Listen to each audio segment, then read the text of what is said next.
পয়লা বৈশাখে প্রত্যেক সকল সদস্য বন্ধু, নতুন বন্ধু, পুরনো বন্ধু সকলকে জানাই আমার আন্তরিক শুভেচ্ছা ও অভিনন্দন। সকলে ভালো থাকবেন, আগামী বছর সকলের ভালো কাটুক।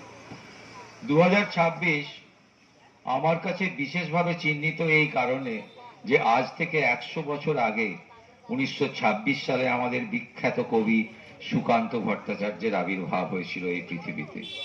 তিনি ছিলেন বাংলা সাহিত্যের মার্ক্সবাদী ভাবধারায় বিশ্বাসী এবং প্রগতিশীল চেতনার অধিকারী তরুণ কবি।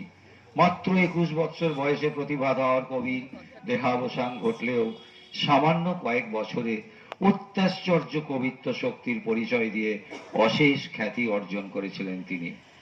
তাঁরই একটি বিখ্যাত রচনা ছাড়পত্র আমি পাঠ করে শোনাচ্ছি। যে শিশু ভূমিষ্ঠ হলো আজ রাত্রে, তার মুখে খবর পেলুম, সে পেয়েছে ছাড়পত্র এক নতুন বিশ্বের দ্বারে।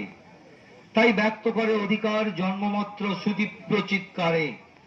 খর্বদেহ নিঃসহায়, তবু তার মুষ্টিবদ্ধ হাত উত্তোলিত উদ্ভাসিত কি এক দুর্বোধ্য প্রতিজ্ঞায়। সে ভাষা বোঝে না কেউ, কেউ হাসে, কেউ করে মৃদু তিরস্কার। আমি কিন্তু মনে মনে বুঝেছি সে ভাষা। পেয়েছি নতুন চিঠি, আসন্ন যুগের পরিচয় পত্র পড়ি ভূমিষ্ঠ শিশুর অস্পষ্ট কুয়াশা ভরা চোখে। এসেছে নতুন শিশু, তাকে ছেড়ে দিতে হবে স্থান। জীর্ণ পৃথিবীতে ব্যর্থ মৃত আর ধ্বংসস্তূপ পিঠে চলে যেতে হবে আমাদের। চলে যাবে, তবু আর যতক্ষণ দেহে আছে প্রাণ, প্রাণপণে পৃথিবীর সারাবো জঞ্জাল। এ বিশ্বকে এ শিশুর বাসযোগ্য করে যাব আমি।